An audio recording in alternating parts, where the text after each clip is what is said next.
Have you ever caught yourself thinking, I used to do this so easily, what changed? Maybe it's something as simple as carrying groceries, driving at night, or even remembering where you left your keys.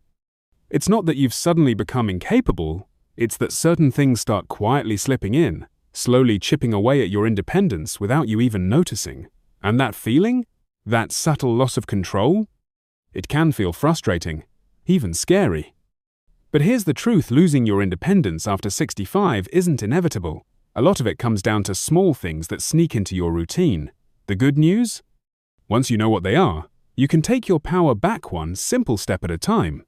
In this video, we're going to talk about 5 things that often go unnoticed, but slowly steal your independence, and more importantly, how to stop them before they get the best of you.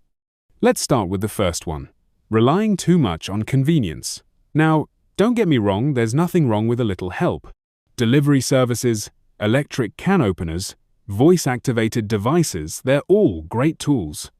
But when we begin to outsource everything, we stop using our own strength, our own mobility, and our own problem-solving. Over time, that leads to less movement, less thinking, and less confidence. So instead of always choosing the easiest route, try this. If you can walk to the mailbox instead of asking someone else do it. If you can open that jar yourself, take a shot before giving up.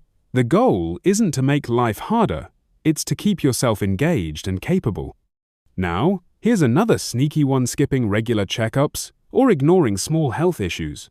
It might feel like just a little stiffness or a minor cough, but those small things can build into big setbacks.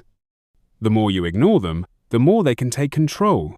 Staying on top of your health doesn't just prevent problems, it gives you freedom. So don't brush off those routine visits. They're not a burden, they're a form of protection. Now that we've started with a couple of the biggest culprits, let's keep going.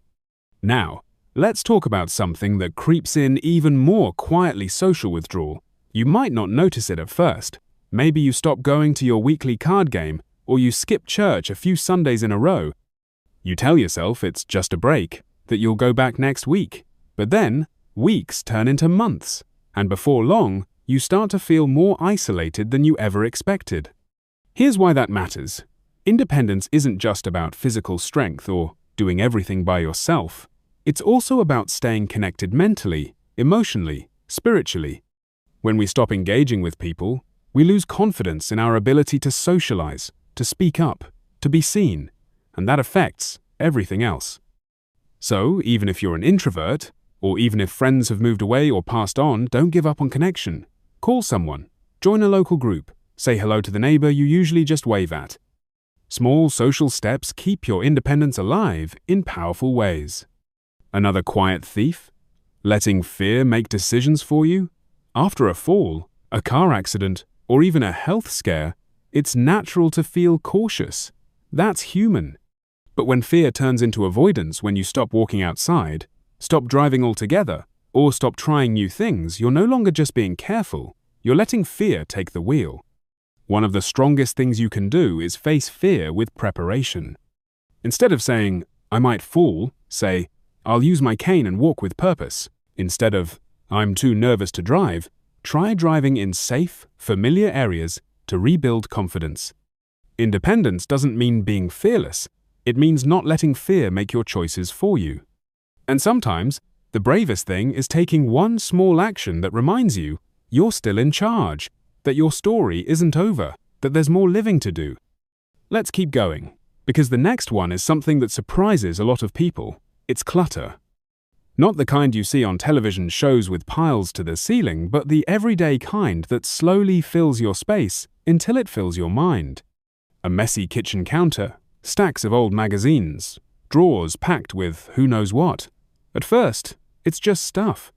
But over time, clutter becomes more than a physical obstacle, it becomes mental noise. It makes simple things harder. Finding your keys, moving around safely, cooking a healthy meal. Clutter chips away at your confidence, your energy, and your desire to stay active in your own home. And here's the real kicker. When our environment feels chaotic, it starts to convince us we are chaotic.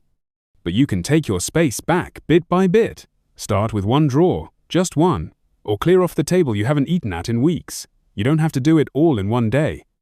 The goal isn't perfection, it's creating a space that makes you feel calm, in control, and proud of your surroundings. And that brings us to something deeply personal, something that might not look like a loss of independence on the surface, but absolutely is giving up on your voice. I've seen it happen so often.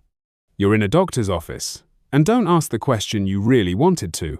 You're at a family gathering, and someone interrupts you, and you let it go. It might feel like keeping the peace. But over time, those moments chip away at your sense of agency. Speaking up matters. Your opinions, your preferences, your boundaries, they matter.